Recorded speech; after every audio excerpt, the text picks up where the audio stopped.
dadka xasuuqa wallahi aad waxa maanta isbitaal Madiina tagay waxa amal abidkii maar guligeen ma arki doono laakiin waxaan rajeynaa Soomaali kan kii isku raaclay inuu noqdo waxaan u diray shabaab iyo Sheekh Calleer farina u diray waqtigiina uu dhamaaday waxaan u sheegayaa in dadkoodii dib ugu soo laabtaan ilmaha yarka oo la mir habaabi waxaan u sheegayaa hogaamiyaasha horjoogayaasha al-shabaab inuu waqtigiina uu dhamaaday aan soo socon handaan nahay gudbadaniinta Soomaaliya waxaan u sheegayaa dawladda iyo wasiirada madaxweynaha ra'iisul wasaaraha inay waqti nasiyaan aan iskaga celin al-shabaab waxaan doonayaa inay ciidamada ay qoriyaan qabiil ka dhigin jiif ka dhigin ka dhigaan yaa Soomaaliya yaa wadaniya سوينا صواحات وسويا شيء وعندنا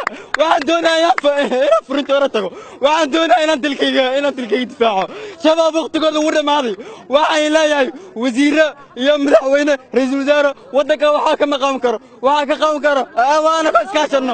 كاس كاشنا ان قبيلتك صوتكنا ان قبيلك صوتكنا اما ما مولده نو كوبي ان صوتكنا waxaa dacwo diray fariin rag saxay ku shiray waxay leeyahay war walaalayaal soo dadkiin ma dadka soo bal wax soo qaayo war ma dhacay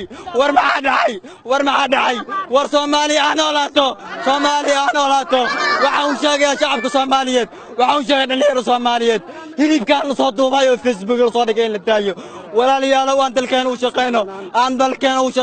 aan cadowga la dirno shabaab Soomaali ma fikrad shay wataan wala soo adeegsaday mushaari soo qaateen dooni